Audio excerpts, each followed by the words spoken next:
close out this particular sequence, I lost my mother about 5 years ago.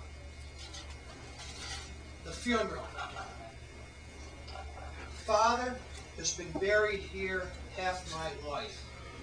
Next to him is a grave for me. At his other side, my mother lies this morning beneath incense and Latin chants. In this Catholic cemetery named St. Francis, I think of parochial school. Counting beads gave children license to be cruel as thorns, and faith that weddings, eating flesh, and funerals were, after all, the same. There are no saints. The last angel has flown into a dark eye and will not return. It begins to rain. Mother, we look at a grave and see an end. My mother has your jewelry. The ceremony isn't right. There should be a way to keep you out of death. A photograph of you and Father shows what your life was like. In 1942, you wore a beaded dress and smiled. Father stood beside an elm and knew this day was good.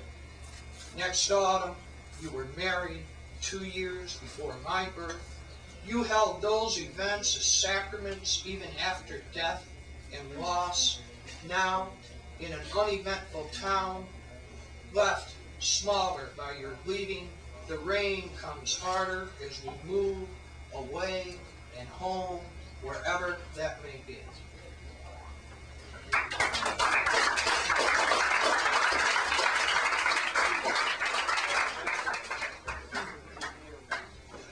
This poem is for my friend Bill Kemet. It's called Martin's Nursing Home. Black ladies in pink dresses walk and wheel the dying into the solarium. A woman, like someone recalling an adolescent love, cannot name what she had for dinner, but insists it was very good. A man points at a bookcase and claims he read every book before he came here, then says, but that's not the whole story of life. There's something sinister about the way the dusty windows refuse to allow winter light to enter the room. This is a place where the old surrender the day to a bite of forbidden candy, or a long heavenly pull from what may be the last cigarette. Television announces current news about their bowed heads and cracked tile floor. Afternoons they wait in the gold gray lobby for the visitor that never comes, then reminisce over the children who could have treated them well. Once a month, there are 2 glasses of wine in the basement and the required dance. A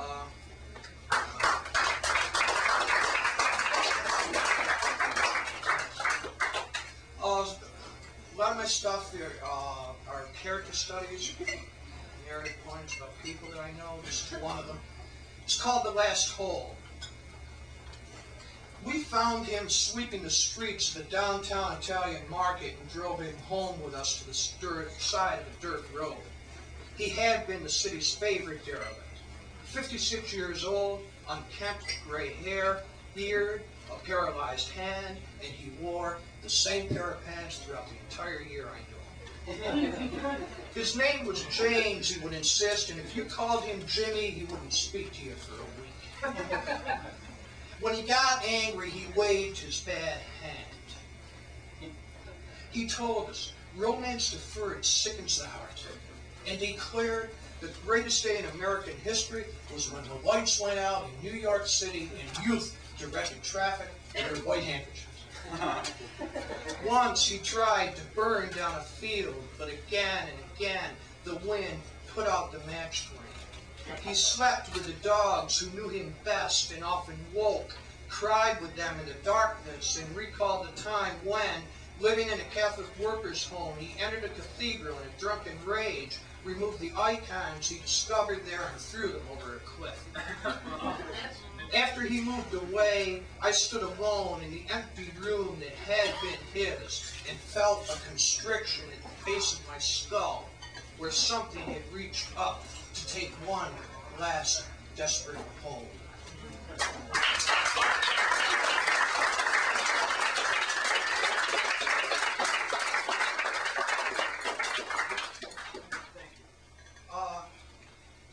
I don't know, any of you, if you're in your 40s, older, I don't know, anybody, any age, I guess, can relate to this. I grew up in a small town, and they used to have these carnivals, and there were these burlesque shows. And so I'm about 12 years old, and I'm living in this rural thing, and it's a tent, you know, with the women.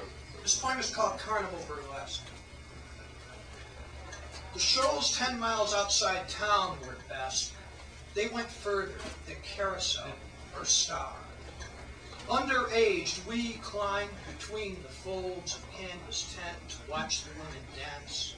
Swirl of bead and glitter became flash of thigh and breast. And in the aisles, during intermission, men sold boxes of candy at $1 each. The disappointment of the prize was a lesson that baffled us for years until we learned the spirit is a ship the body sometimes travels on.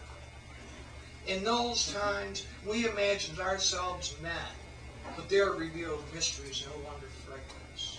Each was certain it was into his eyes they looked, and desire was what made them move with passion. We left the tent in nervous laughter and rode circles up, then down the summer sky.